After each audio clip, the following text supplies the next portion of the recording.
You only have the one son. Yeah, I got one son and two daughters. I got a 1-year-old terrorist at the house. Oh my God. You seen it on Facebook. She climb in and out of dishwashers. She eat dog food. Well, she don't eat dog food, but she be in the dog bowl grabbing his food. Man, don't let CPS hear that shit. Like,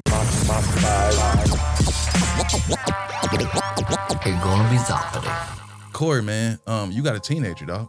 yeah, I do. You know, I saw a meme that made me laugh, and Right. it made me laugh a few years ago. It's kind of sad now. It said, at this rate, my kids will be playing with my friends' grandkids. Yeah. And I laughed at first. You said, because you said that motherfucker, Yeah, I was Corey. like, this shit true. And it's not even just you, it's Dre, you know, it's everybody that I'm friends with that has kids. Right. Okay, so you got a teenager. He just turned 13. How much is he like you that you don't like? It's weird. So my son is like me, but he's not like me, if that makes sense. As you know, because you've seen pictures of him, he's a copy and paste. Like, so when you look at my son, you couldn't deny him. I couldn't deny him if I wanted to. Nope. Right? Nah. But it's like, I'm very, so how, you know how we grew up, bro. We didn't grow up like super in the hood, stuff like that. Now, when I lived in Miami, you know, I grew up in the hood down there. That was different, yeah. And then I moved to Decatur, and then it was a little different. My son has been privileged his whole life. He's military brat. You know, he was born in Washington State, Tacoma, Washington. He ended up moving to Turkey. He went to school, like preschool and like kindergarten, first grade in Turkey. So for him, his life has been different than most kids. With all that being said, is that one thing he got from me I really don't like is like his innate ability to not give a fuck about anything. So, okay, so he moved around Yeah. because of your military background. Well, his mom's military as well. Now, But our military background, yeah. do you want to tell the story about how you ended up finding out about Yeah. Yeah, I can tell that story. Okay. Because if you didn't want to, it's fine. Oh, But- man. So me and his mom, we're still friends to this day. We co-parent great. You know what I mean? Like one of my best friends. She's cool. Long story short, she worked with me. So I was a senior airman. So I was E4. She was E3. We both worked in the same work center or whatnot. So for lack of better words, you know, I think she was 19? No, she wasn't 19. I was 21? No, I wasn't 21. I was older than that. I was 23 and she was 21. That's what it was. Okay. But we first met when I was 21 and she was 19. So a whole bunch of time like went by and we were just cool. That was it. Like we were just friends and that's just what it was. So long story short, went to a Halloween party. To this day, I don't drink Smirnoff vodka at all. I can smell, like, I don't even like vodka. I don't even like vodka, bro. Like, to this day, I don't drink Smirnoff vodka because of it. Long story short, some things happen. Boom, boom, boom, boom, boom. Great. All right. Not to mention, she had a whole ass little dude. You know what I mean? I had my own little situation going on. I was wilding out. It is what it is. You motherfuckers better not judge me out there. But no, it is what it is. And it was just kind of like, she basically hit that dude up and was like, hey, yo, like, you got a son. The dude was like, that ain't my son. I was like, oh, shit. And so she made a couple phone calls, whatever. You know, she kind of had, you know, she was young, just doing her thing. And so finally she called me one day and was like, hey, I got a question for you. I'm like, what's up? She was like, if I ask you to take a paternity test, you take one. I'm like, hell yeah. Like, I don't care anything for you. We still cool, anything for you. And so we do the whole shit, like swab thing, whatever. I mail it. We mail the shit. It's like a kit. You mail it in, the identigene shit. We mailed it in, whatever. That shit came back 99.9%. And my fucking heart dropped, bro. I was like, so the thing is cause you know, when he was little, I didn't know him when he was little, like that little. But the crazy part is, I did know him because here's the kicker. I used to babysit him for her. So when she would go to her part-time job, right? Because I'm her homeboy, she was like, hey, would you guys mind, you know, like watching him, you know, me and my ex at the time, would you guys mind watching him for me or whatever the case may be? And, you know, she was from Canada. You remember the Canadian I was with, the Indian girl? So she was just, and she didn't have a job. So my son's mom was basically paying her to watch him. And I would watch him too. So I was like, but I didn't know. But bro, like you couldn't, like when he was little, you couldn't tell. Like my son was like completely light skinned and everything when he was little. So you couldn't fucking tell, like even his features. Like you couldn't tell. He like a little Teddy Graham. Bro, like that's what we used to call him. Yeah. We used to call him Teddy Graham. Like you could not tell based on his features. So when did you got the paternity test? Yeah. First of all, you were babysitting your son. Yeah, that's some crazy shit. Which a lot of men do anyway. And it's really like they treat it like babysitting when it's their child. Right. But you didn't know that was your child. I didn't know it was my child, bro. So you didn't know it was your child. Nah. So when did you realize, I mean, you had the paternity test and you were like 99.9%. Yeah. So what happens at that point? Shit, let's get it cracking. Let's rock and roll. Okay. What does he need? I've been out of the loop. I've been staying here in Louisiana. How old was he then? At the time when I found out, he was about 4 years old when I found out. Wow, okay. So that, like when I actually officially found out he's 4 years old. By that time, you know what I mean? Like you had just came back from Turkey. You had moved to New Jersey. You know what I mean? I was living in Louisiana in Shreveport, but I was on my way to England. Were you stationed? I was stationed there, yeah. Okay. So and you know, you were in the Air Force. I'm in the Air Force. Yeah. Okay. And I was actually. I apologize. I didn't mean to say it past tense. Not worry. Yeah. You know what I mean? My bad. But nah. So with that being said, like you know, I was getting ready to now do a permanent change of station to move to England, and then I'm like, wait, I just found this out right before I got to go to England. So then me and her kind of worked out some stuff. Me to try to get him to England. That kind of fell through because she didn't like the dynamics of how it was set up with getting him over there versus getting him back and all of that. It was just too much. And then in 2019, when I moved back to the United States, when I moved to Boston, I went to Jersey and got him, and he been with me ever since. He's with his mom now. So like when I go out of town and I do stuff like that, my son is pretty much with me like all the time. Yeah. I mean, that's my right hand man. Like he's with me. He does some wild shit, but he's like with me all the time. Well, see, here's the thing, like about stuff like that. Like even with with my nephews, that's the closest relationship I can even compare it to. It's interesting to see them as like youths, and when I say youths, I mean like 4, 5, 6 years old, right? And they just turned 6. To see how that's going to manifest itself when they get older, right? Stuff that might be bad when they're young, you're like he might not give a fuck now. And he's like, boy, I'm trying to teach you something. But when he gets older, he's not going to be easily led astray. Yeah, that's a fact. Yeah. And it's a lot of people who, even when people parent. Right. Like, I mean, technically you parent because you always be around your nephews and stuff, bro. Well, you kind of like a funkle. Well, that is like a father uncle. Yeah, I'm not around them as much as I want to be. Okay. But like when I am, it's an interesting dynamic because I always thought, selfishly, I just wanted them to remember me.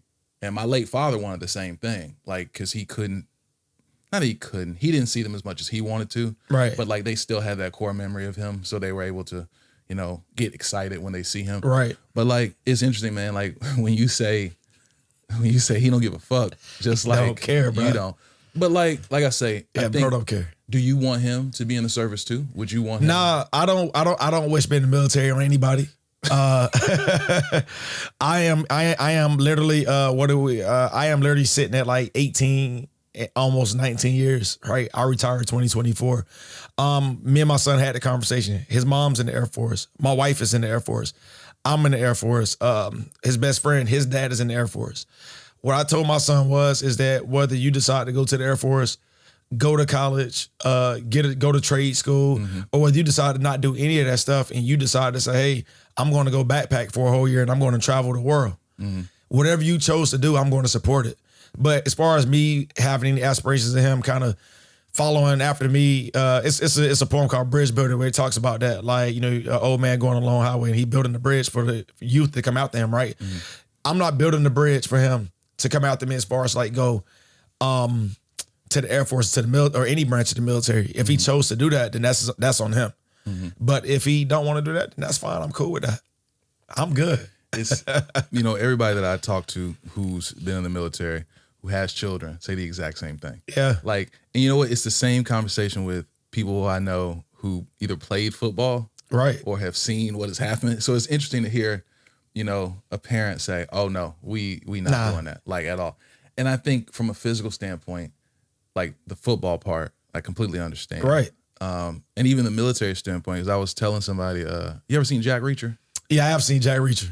You remember in the first one with Tom Cruise, I think it was the first one, where he said to, I can't remember who he was talking to, but he said like 3 different types of people join the military. He's like, oh yeah, people who are patriots, want to serve their country, people who just need a job and really don't feel like they have any options, and people who want legal means to kill somebody. Pretty much. And you can almost make that parallel with police officers as well. Right. Because I've seen some guys become police officers where I'm just like, I can't believe they gave him a gun. Yeah, they gave him a badge, a house, he a cop. Yeah. And then I see guys who like, they want to protect and serve the community, which I think is great. And then you have guys who are just like, I just need a gig. And right, I need some paper, yeah. So, okay, now you've been in the military. You said you retiring next year. I retire August 1st, 2024. But my wife got 5 years left. Results are coming out for E7 in May. Based on how that go, I might give them another 3 so I can get the high 3 on my retirement. Ooh. So now getting the high 3, what does that mean? So getting the high 3 is that, so what happens is if I retire directly at 20, right, and I retire at my current rank, what'll happen is that like they'll pay me pretty much, I'll get paid whatever the percentage is, right, for my base pay. If I make E7, like legally, in order for me to get the E7 retirement pay and get paid at a slightly higher percentage, I have to give them 3 years. Okay. That's why it's called a high 3. Okay. Yeah, but I can't do that at the current rank. You have to be at least E7 to do that. You only have the one son? Yeah, I got 1 son and 2 daughters. I got a 1-year-old terrorist at the house. Oh my God. You seen it on Facebook. She come in and out of dishwashers. She eat dog food. Well, she don't eat dog food, but she be in the dog bowl grabbing his food. Man, don't let CPS hear that shit. Like, man, like they get, hey man, like it's on a video somewhere. So if they ain't came and got me yet, I don't think they coming. Let me ask you. But nah, she likes French fries and anything that I eat. And I eat just about everything under the sun, but she likes seafood. Well, see, you have, you got military life, obviously. You've had that for a real long time. Right. And now you parent 3 times over. Bruh. Where's your sanity? How are you keeping it together? Honestly. And I mean that in life in general, not just with those factors. I get it. Honestly, taking time to myself, self-care. I preach self-care all the time to people. And what I mean by self-care is sometimes just saying no. Yeah. A lot of people have a problem saying no. A lot. Right? So you have to say no. And when I say no, I mean like to yourself as well. No, I'm not getting up today to go do this. I'm going to lay here and I'm going to just chill. Yeah. Okay. One of the isms I always tell people is, for some people the struggle is learning how to tell other people no. And that can be very difficult for them. And I'm not diminishing that. Right. Telling other people no. And I would tell people the true test is telling yourself no. Absolutely. Because that's harder. When you know you're the only, and that's with anything. That's with your diet, with your exercise. That's with, on both sides. Whether you're a person who's just like, oh, man, I really want to lose some weight. I want to go to the gym, but hey, I'll skip today. I'll just do both tomorrow. Like, can you be disciplined? But it's also on the flip side. We all know those people who go to the gym 5 days a week and really will go more. They're nonstop. And it's unhealthy at that point where your body dysmorphia has you doing some crazy shit. Right. So I tell people, learn how to tell yourself no. Like, what would you do if you knew that you're the only person that would know about it? You're the only person that would hold you accountable. You're the only person that would punish you. Right. Like, and that's where you kind of see people diverge and they split off into 2 different types of people. Right. Like, for me personally, and I can't recall if this is going to end up in the final cut or not, but for me, I love the idea of not being good at something. It'll drive me to get better at it. And then there are people who are not good at something and they stay away from it. Yeah, they run. Like, and I'm the opposite. Self-care is so funny because one thing I think as men, we don't value that enough. No, not at all. And sometimes in society, we can't. Yeah, I agree. Rub some dirt on it, keep it moving because you got a family to provide for. Absolutely. That's why, I won't say this is why, but one thing that I learned and I took from women, which is I've taken a lot from women. Right. The ability to unwind and to take care of yourself mentally and emotionally. Right, you have to. Because I've seen a lot of cases where dudes don't do it. Like I'm of the personal belief, and I want your opinion on it too. Okay. My father, when I was growing up, I was a crybaby. Like from kindergarten to third grade, I would just cry. Like if I didn't like something, I'd cry. Even before then, like preschool, if I didn't like something, I would cry. Right. I'm talking, I'm in school and we're playing fictional animals, and one is a giraffe, one's a rhinoceros, and I got chosen to be a giraffe. I cry. You didn't want to be a giraffe. Yeah, I want to be a rhinoceros. I want to be a giraffe. My father, looking back on it now, I was born when my father was 27. So my father was 32 years old with me, raising a son that was a crybaby. He was a kid himself, figuring it out. Yep. And there's no manuals. No manuals coming. No, and I didn't realize it till I got older. Right. That's what this man is doing. Like, he's still figuring it out.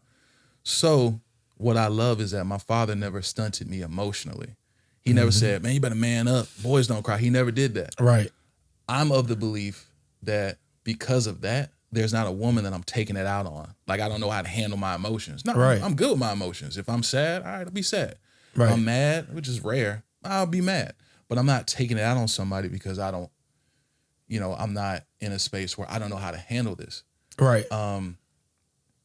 What's interesting is we don't do a good enough job of taking a step back and saying, okay, I need to do this to be the best version of myself. Right. Women are so good at that. Like, I'll ask women that I don't even like deal with on a regular basis. Like, hey, so how do you unwind at the end of the day? Like, what do you do? It wasn't until I started lifting really. Yeah. Where I had a coach tell me, hey, you need to recover. I'm like, what you mean? He's like, just go take a bath. Yeah. And I thought baths were disgusting. I still think they're disgusting. But like, a bath is good, man. Like, so Epsom salt, man. Yeah, that's what I'm saying. You got, or sometimes you do the ice bath or the cryo bath. That is good. Those are good, yeah. Like, and even if it's not even that, if it's just to relax, it was like, all right, I need to be able to do that. When did you realize that your self-care and your mental health were things that you needed to take care of, or you were not going to be the best version of yourself? Man, shit. I always go back to it, man. 2011, after my grandma died. I mean, my grandma raised me. Growing up with me, somebody could call me whatever they want to under the sun. Don't talk about your grandma. Don't talk about my grandma, because you'll get everything that's coming with that. So when I had my perfect attempts, man, you know what I mean, back in 2011, that's what. I didn't know that. Yeah, man. I got a couple articles out. That is what kind of brought me back into focus, if you will, because I was just, bro, I wasn't doing nothing. Like, I was in a complete depression. I wasn't going, bro. I was like going to work, but I was barely showing up on time. I wasn't doing a whole lot. I wasn't doing nothing. Like, I wasn't like really engaging people, really wasn't hanging out with my friends. Everything is not really like me. But when people would see me, I had to smile on. I was acting like I was cool, acting like I was good. Yeah. And then one day I just had it. I was like, my grandma in heaven, I want to go too. Like, so this is about to happen. And pretty much it did. My guns jammed. And that's why, and both of them, which is crazy. I can't make it, bro. I tell people this shit all the time. I might tell you a joke because I'm good for that, but I could never tell somebody a lie like that. Like, bro, my guns jammed. My 9mm, bro, I took it, cocked it, put it in the air, boom. Shit went off. All right, cool. Put that shit in my head. Shit said click. The hell. Grabbed my 45, loaded it, make sure, all the shit the military taught me about weapons, used it, took it and stuck it in my chest. When I pulled it, click, nothing came out of it. So that shit in itself was like, and I had a complete breakdown. So that was the start of me. That was the start of me kind of like, I need to start taking care of myself. I need to do some self-care. But that's also when I got into weightlifting. Man, that'll do it. And when I started lifting weights, I noticed that not only did I like my physique, but I noticed that, whoa, like, I'm more calm. I'm not as high strung. You were centered. I'm cool. Yeah, I was just centered. Everything was just, it could be a million things like going on around me. But I was so centered. Like, my whole body, everything was just kind of like, you're here, you're good. And that's when I realized that it's okay to tell people no. And it's okay to tell myself no, but it's also okay for me to take care of myself. Go get that pedicure and let them, do what they gonna do. Yeah. That shit ain't nothing gay about it. Like, and then we probably gonna talk about some of this later on in it, but it's like women, for whatever reason, try to weaponize certain stuff, right? Mm-hmm. And like everything we do, oh, you gay. You know like, bro, like women, I'm gonna tell you, like that's crazy. I'm gonna tell you what kind of women do that. Women who are very insecure, right? And women who are very immature. Because I've been accused of being gay. One, because you accused of being gay? For real. I don't have my fun. That's wild, bro. Like, no, if you knew, no, okay. Well, I'm not gonna go too deep into it. But like, you gotta tell me the story, bro. Like how? Like what happened? You don't tell the full. But what happened, bro? No, like, it's just a woman wanted me and I didn't want her. Yeah, and she was like, "Oh, you must be gay." Oh wow. And that's happened more than one time. So it's like so it's like the gas station talk. Basically, yeah. Hey, let me get your number. Nah, I'm good. Well, fuck you, bitch. You ugly anyway. You ugly anyway. Like, okay. I got accused of that a few times because you talk about saying no. Like, right. I'll say no. I told my homeboy's little brother who started college a few years ago, he was asking me about women. I said, don't you ask your brother? He was like, because he done with women. And I was like, yeah, he is done with women. I said, it's okay to say no. I told him a lot of stuff. Right. I said, dude, it's okay to say no. He was like, no, I understand. I'm like, no, right. Listen to what I'm saying. It's okay to say no. Right. Like, even if sex is involved, you can say no. Anyone who knows me knows that even when I had no money, and I'm talking $0. Right. I've never been the guy that couldn't get a date. I've never been that guy. Yeah. That just couldn't get, I can't get a woman's, when I had bad teeth, when I had no money, there was never a time where I was just like, man, I can't get a date, man. Girls don't want to talk. No, I was never that. Right. I always You fucked around. I'm going to tell you, bro, you fucked around and got your shit done. Cheese. I fucked around and got me some braces, bro. I was saying, fuck that. And I was like, bro, but people say you smile all the time. Yeah. And I be seeing you smiling all the time. And I'm like, bro. Have to. I was like, bro, man, like, the first I look at a woman after I look at their titties is they fucking teeth, bro. Y'all know I'm titty man. Don't nobody love more titties than me.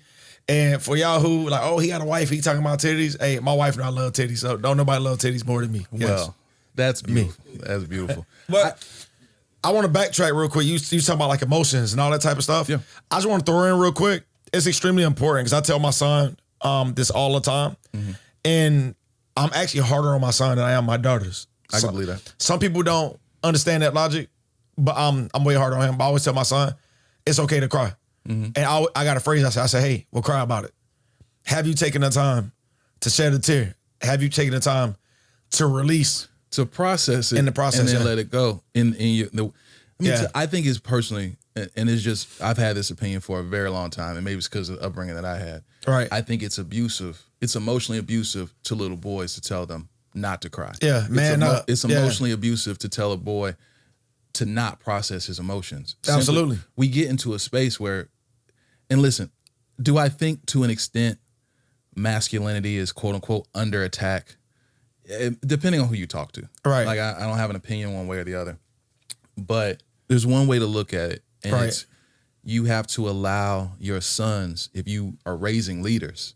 Oh, absolutely. You can't, if you are saying to yourself, I need to raise a leader. Right. Okay. You need to make sure that they understand how important it is to manage your emotions. Because if you can't manage your emotions and you get into a high pressure situation, you're in the service, so you know this. Right. You get into a situation where I got to make an executive decision and my decision could cost me my life or someone else's life, then you have to be able to do it logically. Right. And you can't be too overcome with this sadness or this anger or this fear. Right. Like, deal with it later. Absolutely. Like, process your emotions the way you need to. But I feel like telling a boy, don't cry. Now, don't get me wrong. My dad has told me, I give you something to cry about. Oh, yeah, I give you something to cry for. Like, I've gotten that. But that's warranted when it's warranted, though. Like, and I dried them tears up, too. Yeah. But outside of that, he was able to see the kind of man that he was raising, and he was able to acquiesce to it. Mm-hmm. And I'm thankful that he was able to do that. We talked about me and the fact that I had my fun. Right. I think I done had a lot of it, bro. 28 different countries. Man. 47 of the 50 states. Like, and I'm not talking, I went there for those specific reasons, but what I'm saying is that the roads are well traveled, bro. Like, hey, so a woman asked me, she said, Do you know the exact number of women you slept with? And I'm gonna tell you, I know mine. I don't. I ain't counting. I know mine, and I got an idea. Let me ask you: if you had to guess my number, what would you guess? Yours, I mean, I say at least 250. Jesus Christ! At least 250. You because think I'm a whore, bro? I'm not saying you're a whore, but I'm gonna tell you, bro. You can clock, bro. I'm gonna tell you. In one semester of college, you can clock somewhere in a semester. Because you talking what? A semester is what? 12 weeks? 12 weeks, right? 12 to 18 weeks, give or take. Bro, 12 to 18 weeks is a long time. So you looking 3 to 4 months. Bro, or not 3 to 4 months. You looking like about 3 months, give or take. And bro, in 3 months, you can strike and you can hit at least 50 to 60 women. Well, okay. You're a part of Omega Sci-Fi. Yeah. So we are a organization of wholesome men aspiring to higher education. Okay. You know what I mean? All right. Christian scholar. Look, I'm telling you, Christian manhood and scholarship attainment. Like those are like that's what we were founded on. And I you know, my father was a Q, and you were founded on that. And I knew that you were founded on that when I was in college, and I walked into this frat party and watched 20 of you taking on one girl and taking turns. That's when I knew. Yo, relax. Hey, that shit. Don't put that Christian shit. Hey, no, don't put that shit in the final organization. Like this is. Oh, look at these Christian men taking turn on this. But everybody, so that's different. They're spreading the word and the seed. My number is not 230. It's a lot less than that. Okay, I mean, I appreciate you think I'm a stud like that. Like, bro, like my fucking my shit is up there. Yeah, your number is higher. My shit is up there. My number right now. Oh, that's not bad. I know this to be true. Yeah, that's not bad. And I know this to be true because, and this is another thing I'm going to bleep out. I know this to be true because. Sonic boom. Hadouken. Perfect. Really? True story. You ever fucked a chick with a BBL before? I hit a girl and I was giving her back shots. And like, there was no motion. There was nothing. It's hard. It's like the aesthetic, like looking at it, right? The aesthetic of it is nice to look at, but for anything else, that's it. Like it's complete. It's horrible. You know what I mean? Now I'm a fan of a good set of fake titties. That's fine. Yeah. But as far as like the rest of your body, where I feel like you got like concrete and cement, like put in you, like that's weird. That's just wild. So yeah, my thing with BBLs is simply like people say, "Oh, why did it for me? I did it for me." I ain't do it for this. I didn't do it for that. Right. And I say it all the time on Twitter, which actually prompted me to kind of bring the BBL subject up in this podcast, because it's like you doing all this to, I don't know what's the word I want to say, to feel better about yourself, but you're not really doing that. You're doing it because athletes, pro athletes, and rich people, they're attracted to women who have a certain physique or a certain look. Sure. Right. And people always say, I want exotic this, exotic that. Well, exotic simply means foreign. Like, and I don't mean like foreign, you gotta be from another country. It's something that's foreign to you. Right. Something that's different. That's not the norm from where you're from. Well, I just so happen to be from Miami, Florida. Everything's exotic in Miami to everybody else. See, the problem that... Except the hood chicks, ain't nothing exotic about some of them. I don't like the idea of someone saying, "Oh, I got it for me." Yeah, you got it for you, but you got it for you because you like the feeling of being looked at in a way, which is fine. That's great. Perfectly fine. You want to get a BBL, you want to go into the night, it's your business. You do what you want to do. I think the type of man that you want to be with, I'm assuming, I don't know, but the type of man she would want to be with, like, is not going to look at your diaper ass and be like, yeah, that's it. Like, because a lot of women that I know get BBLs, the reason why they get it is because, truthfully, they want to skip a step. They don't want to do the gym thing. They don't want to do squats. And part of your aftercare, like after you get your BBL, your doctor is going to tell you, all right, now you need to do some squats because you need to even out everything down there. Right. A lot of women don't even research that and realize that. Right. But like, no, you want it because you like how people look at you. I could sit here and lie and act like, oh no, I got my teeth for me. Like, I got my crowns and veneers for me. No, the fuck I didn't. Because I know that I didn't have bad teeth. I knew I had discoloration. I had crooked teeth. Right. I got that genetically from my parents. But for me, I wanted people to look at me and say, "Oh, he's got a really nice smile." Right. That was same shit. Yeah, that's why I got braces. Yeah. It's the closer in business deals. If I'm doing a real estate deal, or if I'm, walking up on somebody's property for whatever reason, it is the closer. It's the opener. If I talk to a woman, I flash this smile, and it's like, oh, okay. It opens everything up. Everything else. You can be the ugliest nigga on the planet with no money. You got a nice smile. You got a pearly white smile. You got them. I'm always in the game. You always, you never out, yeah. Now you might look at the smile and be like, oh, he got a pretty smile, but he's not attractive. All right, cool. Or you can say he got a pretty smile and he's not attractive, and he's attractive, but he's got no money, which wouldn't be the case for me because, bags. But Facts. the fact is, like, I look at the whole situation and I say, if a woman wants to get cosmetic surgery, that's fine. Just don't lie. You ain't gotta lie. You wanted it for you. You like the attention you get. Like, you like when people compliment you. Or maybe you wanted to fill your dresses out better. Sure.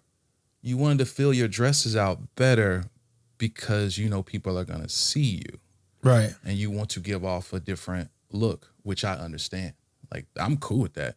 But people love to,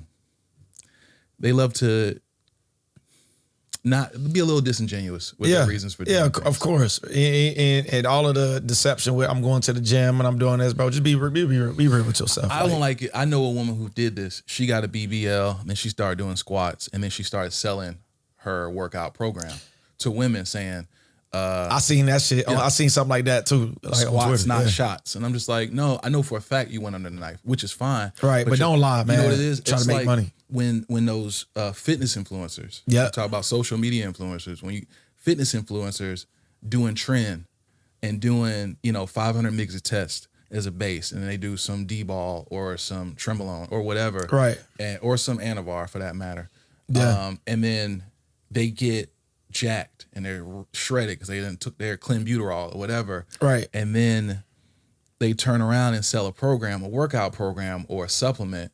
And these 17, 18, 19-year-old kids think, oh, okay. If I take that, I want to have me hooked up. Yeah. And it's like, no, you will never look like Chris Bumstead. Right. You won't. You will never look like Arnold Schwarzenegger in his prime. Right. Like, you will never look like Ronnie Coleman. You'll never look like Jay Cutler. Right. Like, those are top tier. Like, and they always on that shit, bro. Like, they always on the juice, bro. Like, ever. Yeah, they always on that juice, man. And I'm gonna tell you, Ronnie didn't start doing gear until he turned 30. Yeah, well, because your testosterone declines. Well, see, it's wild because he was competing and winning. Yeah. And then he just took it to a next level. When he turned 30 and started doing gear, like he said it, he was like, man, he was like, it was basic stuff. Yeah. Would you ever do? I couldn't. Like, I've actually had the opportunity because I had somebody offer it to me. I was in England. One of my boys. What they offer you? He does some gear. Like what? He had not Dynaball, but it was Dynaball. Okay. Debo. Debo. Sorry, yeah. Dynaball. And he was like, yeah, man. He was like, I'm about to. So I looked on Facebook the other day, and he's huge now. And this dude used to be super skinny, like super small. He is fucking jacked. And I'm like, I'm not taking that shit, bro. And my thing was more so because obviously, I'm a huge WWE fan. I'm a huge wrestling fan. And back in the prime, 80s, 90s, early 2000s, especially with Vince McMahon, like, you had a good physique, then he's gonna utilize you more. Yeah. That's what he wants, right? But at the alarming rate, your Eddie Guerreros, your Chris Benoit, different wrestlers having heart attacks. Mm-hmm. And bodybuilders. And bodybuilders, having heart attacks. Dying in their 40s, yeah. From using that shit. Mm-hmm. I'm not trying to go out like that, bro. Like, so I'm cool. I was like, I'm not doing that. I did think about it one time, like, man, I want to be like yoked up. And I was like, but at what cost? Because it's not permanent. No, I thought about it, and I'm still giving somewhat consideration to it. It's hard for me to wrap my brain around it because I had a father pass away from a heart issue. Right. So, like, anything heart related, I stopped taking pre-workout right after he died. Right. It was like, I don't want nothing that's going to, fat burners, none of that. I don't want nothing that has to do with that. But I've thought about it. Chris Bumstead had a video where he talked about, like, before you even think about doing gear, just think. Yeah. Are you going to get on stage? He's like, why are you doing it? Is it for the look? Are you going to get on stage? He said, okay, now if you're going to get on stage, are you going to try to be Mr. Olympia? Right. He was like, are you going to step on stage and beat me? Probably not. Right. He said, so don't do that. Right. You don't have to do that. Like I said, I've thought about it. You don't even have to start, and I'm not encouraging anybody to do this. Yeah, we're not encouraging nobody to use Roy's. But right? if you want to start with 500 mgs of test as a base, and then after that, you just move forward. So test is different though. Well, see, a lot of guys take the test. You know, they take the test as a base, and then they'll do. Yeah, and then they do the. But then some guys. Let me say this right way. Oh, and I don't like shots either. You know that. I hate fucking needles, bro. Let me tell you. And every time I tell people I'm funny about needles. Oh, but you got tattoos. That's the same thing they say. We both sitting there sleeved up. But you got tats. Yeah, it's not the same thing. It's not the same thing. It's not. But what I'll say is this, as far as steroids go. I've seen 17, 18, 19-year-old kids like in the gym. Like this one kid asked me, he was like, man, how do I get big like you? And I said, you eat a lot of carbs and train as heavy as you possibly can over the course of several years and you'll get there. He's like, well, what if I want to get there sooner? And I said, your frontal lobe is not even fully developed. You don't need to be taking steroids. Oh, yeah, because they go crazy. No. Like, talk about Chris Benoit. And I'm just like, you can't. And here's the other problematic thing is guys think, oh, I'm just going to do trend. And it's like, one, you need test as a base and then trend if you're going to do it. But don't do trend, first of all. But, do test as a base and then just see where you're at. Right. Because you might not need steroids. A lot of guys think they need steroids. No, you don't. Matter of fact, no one needs it. Nah. Like, unless for medical purposes. Right. But, like, I'm not going to lie. I've done PEDs before. I've never done steroids. Right. I've done SARMs before. I mean, I've done antler. I've done a deer antler and shit before they outlawed the shit. So that's not the same as IGF. The deer antler is not the same as IGF-1. Okay. But a deer antler is a PED. Okay. Like that shit, like, and how it is like it's drops. And you drop the shit like under your tongue. But what it does is, and I'll tell anybody this, and this is before like they made it like, because in the Air Force, like we were able to take it. And then like they like, nope, don't use that shit no more or whatever. Because professional athletes were using that shit. And then you have like, your strength is like ungodly, bro. Yeah. Like your strength is crazy. Like you go from being like, I go from being able to, I don't know, I could push, let's say 225 off the deer antler. I'm throwing 335 easily. You know, like that shit's crazy. That deer antler wasn't no joke. When you see the difference, and I'm gonna look off camera. Marcus is not on camera. Marcus, when you were filming me in the gym that time, I think about a week later, I started my cycle of Rad 140, Testosterone. I think I did Cardarine at the same time. Yeah. And the weight that I was getting up there, I felt like a superhuman. Like, and that was just SARMs. Yeah. And it made me think, man, what if I got on gear? Like, I'd be a madman. Oh yeah, if I get on gear, I'd go nuts. No, I completely. But then it's like, is it worth it? Nah. And then I did a cycle of clean for like, I say a week, and then the bottle broke open in my bag, and I took it as a sign. Yeah. Because like I had a Ziploc bag with the clean in it. Right. Like I had the but you got to shoot that. You got to inject it. No, it's a drops. Oh okay. Oh yeah, the drop. Okay. And I was like, and I felt it like. Because I can't remember how exactly, but Clinton was developed as something else, and then meatheads figured out, oh, it will speed up your heart rate and you'll lose a lot of weight. And it's for when you're at 5% body fat and you're trying to get to 3, right? You can't lose no more weight. But I did that and was like, nah, I didn't like the way it made me feel. Like it wasn't worth it. Like it was problematic. We talk about the fitness influencers who are very irresponsible with their platform. Right. Social media influencers in general are the fucking worst. Like, god damn, man. Like, social media influencers are the fucking worst. They're some of the worst people. What makes them so bad? Like my thing with social media influencers is that they never, and I get it. Like that's what you're into. Like that's your job, right? Mm-hmm. But I have a hard time understanding like, everybody's a social media influencer these days. Mm-hmm. I'm a social media influencer. I'm a content creator. I do this and I do that. Like, what do you actually do? Like, that's the thing. Like, you don't see a lot of the stuff that they quote unquote do. You know what it is? They're popular. Right. They're popular. And they sell products based off of their popularity. You know what it is? It's crazy to me. It's like they use their platform.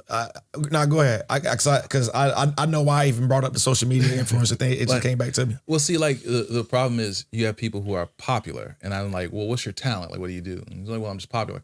But here's the thing, right? I'm popular with no talent. But like, I get why a brand. It's a vicious cycle because I get why a brand would look at your engagement. You're popular, so you have a reach, and because you have that reach, I want to pay you to market my product. And there's nothing wrong with that. It goes in a circle where I eventually am just like, all right, but like for me, if someone asks me what's my talent, I think I'm a professional dumbass. That's my opinion.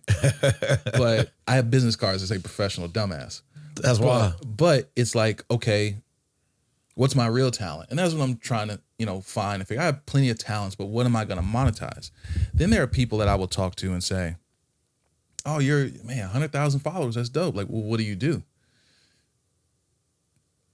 I just talk shit, man. Take videos and take TikToks. And I'm like, cool. Like, what's your value?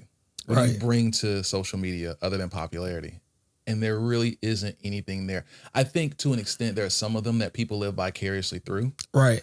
Because they're only showcasing either the really, really good parts of their life or the really vulnerable parts, like I cried today and I'm going to show this. I get if that's your brand and that's your business. Me personally, vulnerability is good to showcase because everybody's having a great life on Instagram. Oh, absolutely. Everybody's rich, all of that. Everybody getting it back. Everybody's traveling, going all these other, like the passport bros, like them. Stuff like that. And they're one of the ones that kind of prompted me. So when I started talking about social media influencers, it's kind of like half these people in real life are nowhere near who they portray to be online. No, and I've seen it. And that's my biggest issue. Is like, bro, we know you in real life. We shouty, hey girl, we know you. Like, these people in real life, and some of them, and it's like, bro, you're not like that. You're not built like that. No. And then on top of that, like, I think as a quote unquote influencer, being popular, whatever, you get paid to do a brand. Cool, I'm not hating on none of that. Mm-hmm. But at least use your brand and your platform to talk about some of the injustices that goes on. Like, and you don't have to. Right. You know what I mean? I think a lot of times we kind of force it on athletes. So we force it on athletes and we force it on other like famous people. We try to make it their duty. But we have a duty as well to identify the stuff that we do, even our own Black community. So for me, it's kind of like, I feel like social media influencers don't really, I feel like they don't really use their platform to like, I'm trying to word this. They don't use it as best as they can, if you will. Sure. Like they don't use it. They don't max the potential of. And the only platform. time they do it is if there's a benefit for them. Right. Absolutely. Like if there's a way, there was I can't remember, was it the Fine Bros? I can't remember who it was. It might've been them. I don't know if you remember this controversy where there was before reaction videos on YouTube became like a really big thing that people did. Right. These guys started doing reaction videos and then they tried to copyright that whole lane of like videos. And they got a lot of backlash for it. And what I found to be just hilarious with those guys is when you have a big platform like that and then you do something so egregious, people find like receipts. First of all, they don't need to. Oh, they'll go search your social media accounts and type in a hit word and it will pull shit up on you. They tried to like backtrack and be like, that's not what we were saying. Yes, it was. You were trying to like copyright that. But what ended up happening was they kind of switched their lane. And I'll fact check this and edit this out if I'm not right and it wasn't them. But at one point, they used their platform to talk about Black Lives Matter. Mm-hmm. And I think a girl that used to work there, a Black girl that used to work there was like, no, like, y'all don't give a fuck about Black lives. Because when I was working there, you made a point to market and have certain people in the marketing, and you would specifically say like no Black people in this or something like that. It might not have been exactly that, but the idea of social media influencer is so dangerous to me because it's easy for me to disconnect myself because I'm a 36-year-old who hasn't been in school in a very long time. Right. But like kids are so susceptible to everything, stuff they see. Yeah. Like I asked a kid was like, who's your favorite artist right now? Corey, when I tell you he told me somebody I had never heard of before. It's so many rappers they talk about that I've never heard of. I'm like, and who is that? Like what? Like, huh? Like, and if you make good music, I'll know it. But like, I know I can't name you. No, in fairness, I can't name you 5 Nicki Minaj songs right now. I can't. Especially one without a feature. I probably could. Yeah, that's how I'm about to say one without a feature. Probably not. I can't. You know what I mean? But Nicki's more relatable than Ice Spice. I was like, who in the fuck is that? Like, she's pretty. Like, I don't like it, bro. Like, to me, I'll be honest, and I'm gonna get some backlash for this. She is a prime example of all light skinned women aren't cute, and that's my opinion. She look like a snapping turtle, bro. Like, I can't stand it, bro. Like, bro. Like, if you want to talk about somebody who I think is just cute, Glorilla, bro. Like, a lot of people, oh no, she manly, she this, she that. I was a guest judge at Delaware State University recently, where Glorilla was a special guest, and I was one of the special guest judges judging the step competition. And let me tell you, I seen her up close. Like, I seen her. She is so pretty. I see why I named her Gloria Hallelujah, because Gloria Hallelujah, bro. She is bad, bro. But you don't think Ice Spice is pretty? Oh no, Ice Spice is not cute, bro. Like, I can't stand her, bro. She's ugly as shit to me. We are very different. I hate Ice Spice, bro. I think for me, I find Ice Spice music annoying, and I'm one of those people like, if I don't like things that you do, then that's okay. That's it. I'm not. So I get it. Let me backtrack. She's not ugly per se. Let me say that. But she's not for you. She's not for me because when you start talking like cute, right? Like, let's say you just say cute. First off, I'm way too old for Ice Spice anyway. I mean, right? Of course. But, like, yeah, but both of them, I'm kind of like, right. All right, man. But at the same time, like when I say Glorilla, like I say, like to me, she's pretty, right? Lotto is pretty. Okay. You know what I mean? Like, what do you think, Marcus? Like, yeah, Marcus, what do you think? I don't know. I got a sweet crush on Glorilla. Me too, bro. Hey, man. That leaves Ice Spice just for me, because I'm the only man that wants her, apparently. Like, yeah, now I got a shot. Ice Spice is so cute, bro, like I think you know what it was for me with her. It's that little fro, that little afro, that Annie look, bro. She do look like Annie. That don't mean nothing to me. I ain't fucking a fro. Like, I know, but I'm just saying, like, I get it, man. I'm not a fan of Ice Spice at all. So I want to ask you this question. What's up? How surprised would you be in, let's say, 10 or 15 years? Bill Belichick has retired. Let's say he's dead. Right.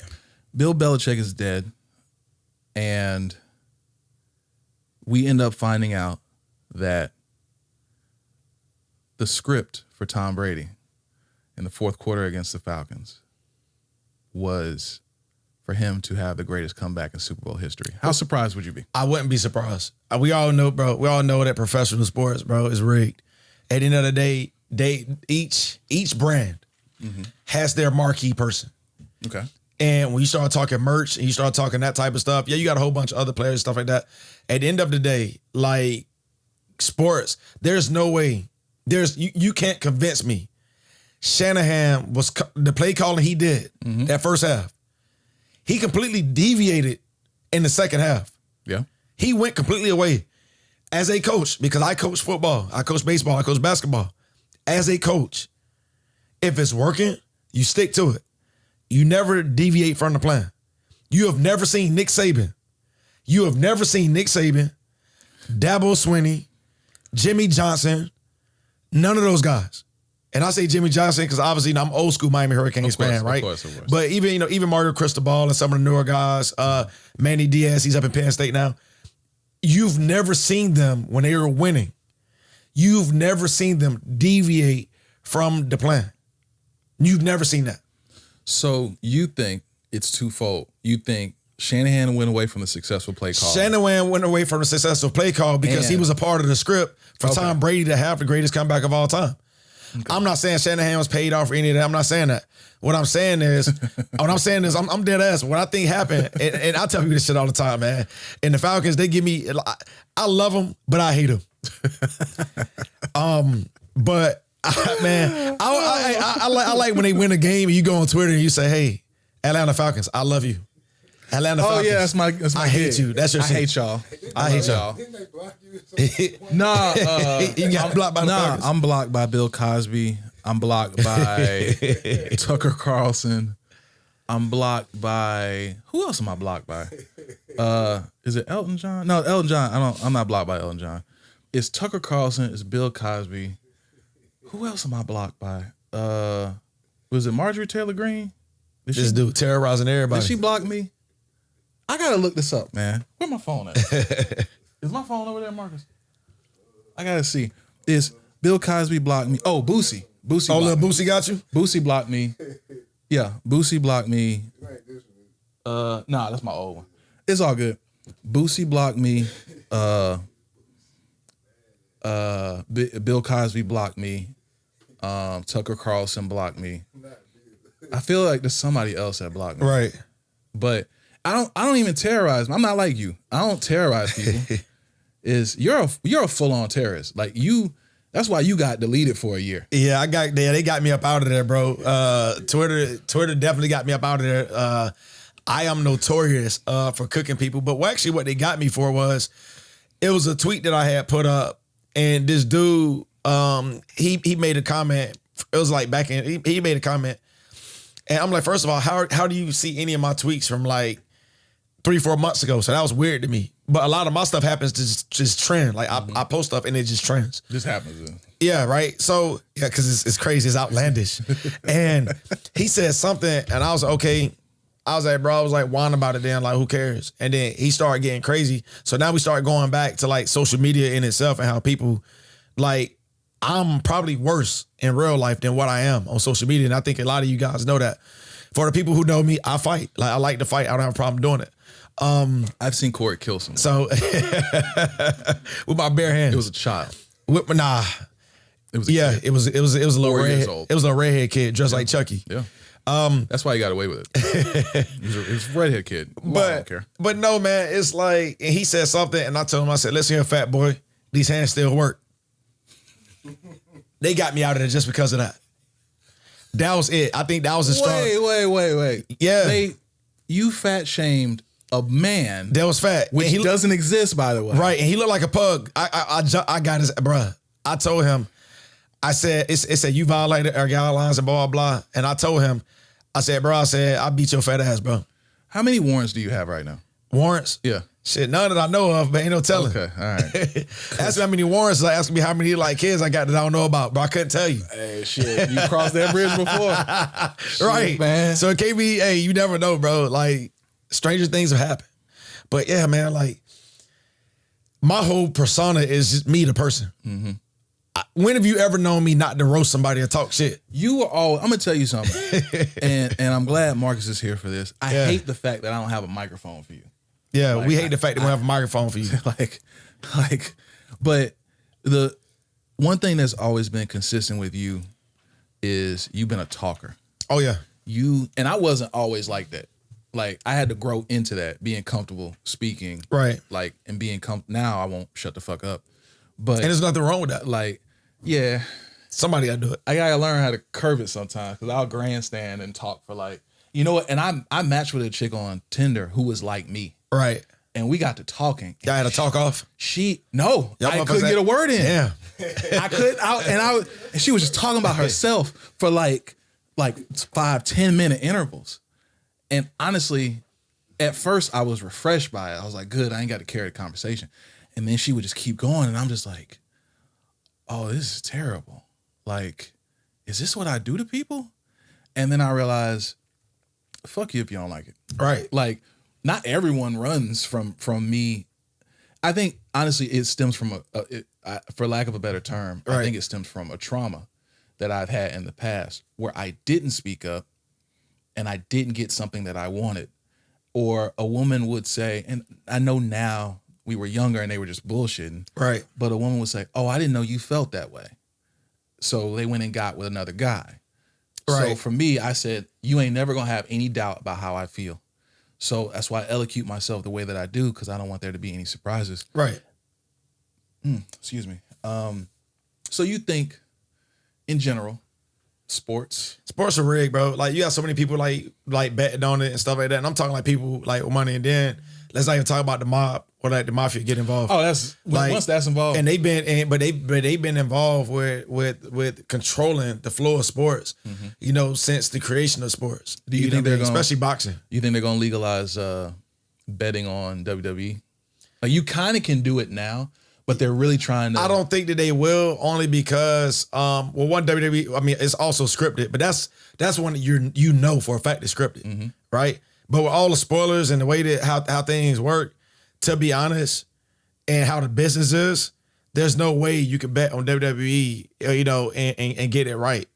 Well, I've seen, you know what I mean? You know, like before they have a pay-per-view, they'll have like betting odds. Yeah. And I'll see the change in the betting odds like right before the pay-per-view starts. Right. And there are certain podcasts I listen to that are live that'll say the betting odds for this person just jumped up like during a show. Right. So we know who's going to win the Royal Rumble. Right. Like, of course. Of course, this year But we already knew. Yeah, like, we already knew Cody. Yeah, we knew Cody. Man. Shout out to Cody Rhodes, man. Took my phone and took a selfie with me and my son. That shit was dope. We appreciate you, Cody. Cody, hey man. Cody's dope, man.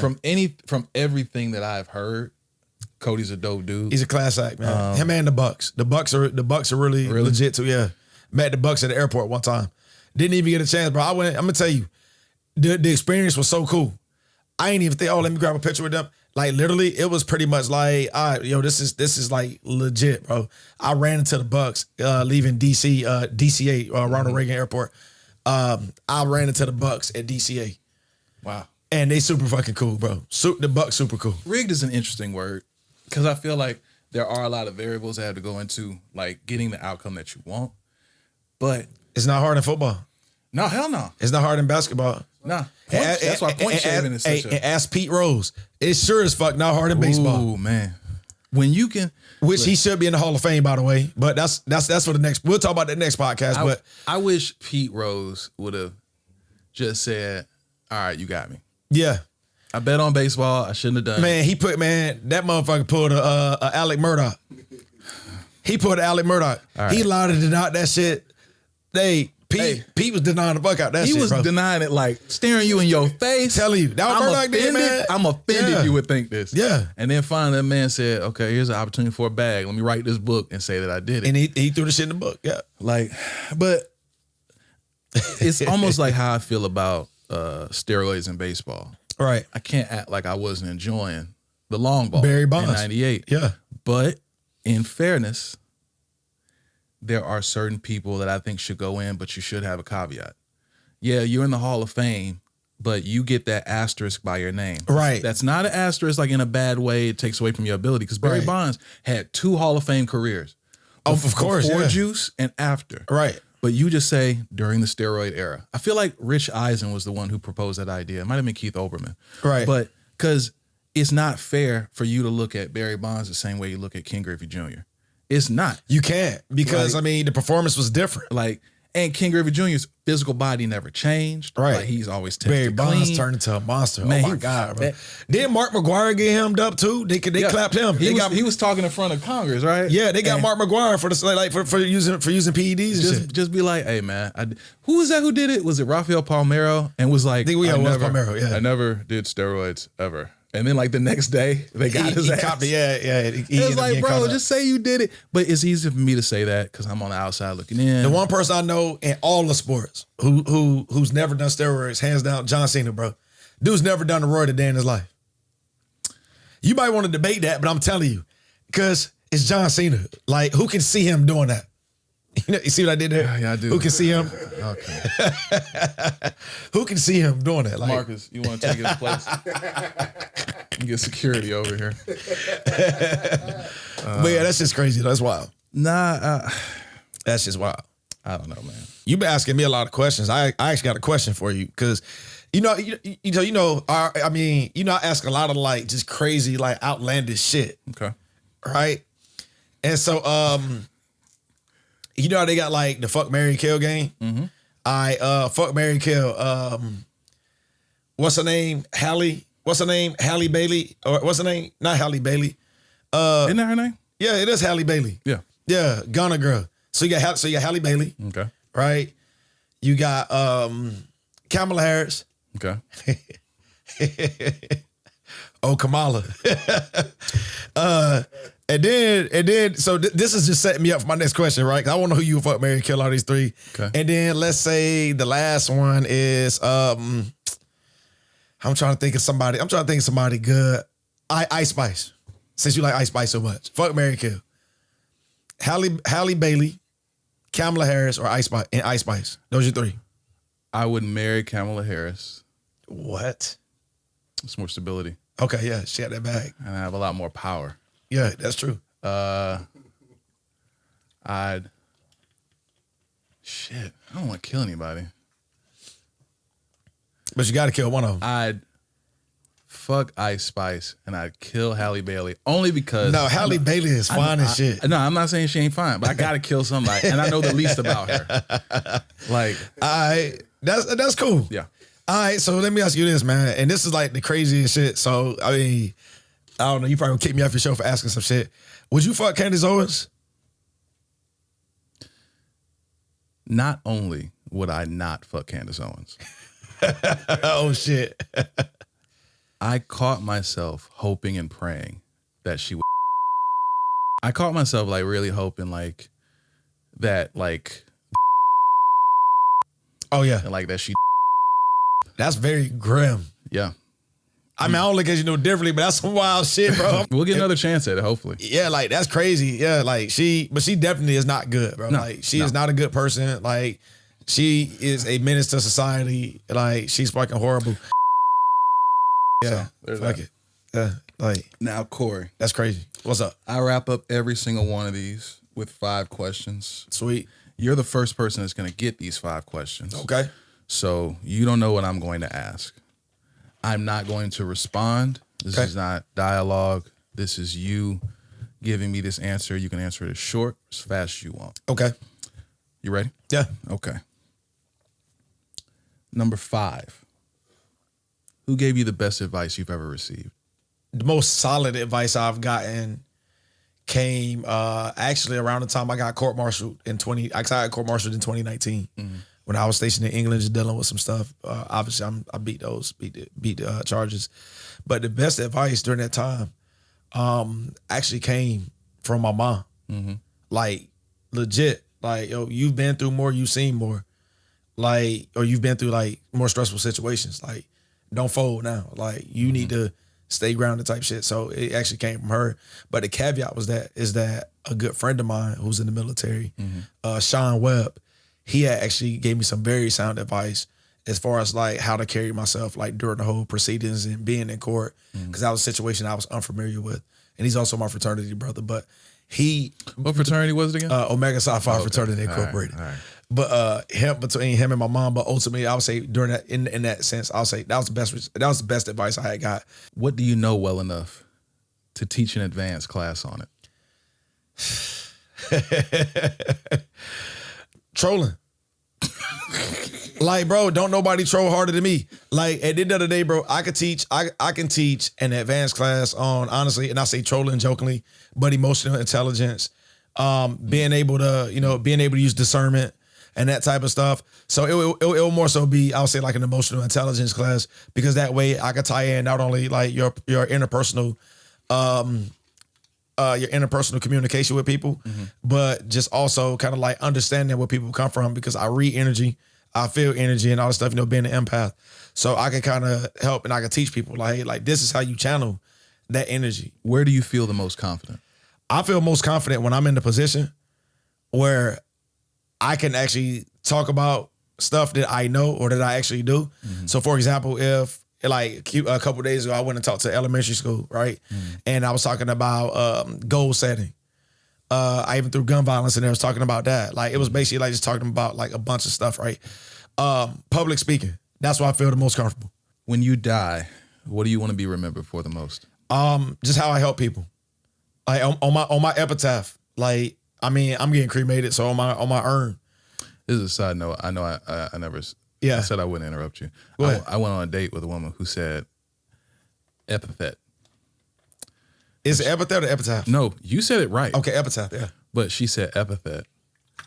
And then I asked That's her a different word. to say it again, and she said etiquette. and that was the last date that we had. But please continue. First off, empathetic is a completely different word. It's a term. It's a term for a term. Yeah. But go ahead. That's crazy. So So I want the marquee on whatever it is to say, never thought twice about helping somebody. Mm-hmm. One thing about me, I don't care like what the situation is. If somebody needs some help, I'm going to help them. Just donated over 1,000 pairs of gently worn shoes to a local shelter. How many Jordans? You know what I mean? How many Jordans? Mm-hmm. So I gave away 20 pairs of retros. Get the fuck out. Swear to God. Which like literally, it was not retro ones. It was like I had a pair of 4s. I'm not trying to make this about no. Jordan. That's fine. That's fine. A couple pairs of 4s because I don't even really wear them like that. I had some 3s. I did have some 1s in there, some 13s, and then some 7 and 8s. And these are shoes that I have. Honestly, these are shoes I haven't worn in like 5-6 years. Like my shoe collection is like this, like yours. You got more than me though. Because I got rid of a lot of stuff. I don't have any sneakers. What are you talking about? Shit, bro. You got a lot of sneakers. You shit's crazy. You got at least like 200 pairs of shoes in there. I don't know what you're talking about. But so, you know, like that. So, and the mindset behind it was everybody else was giving away dress shoes and stuff like that. Well, at the shelter, there's kids, there's teenagers, and a lot of teenagers, I'm a 9.5.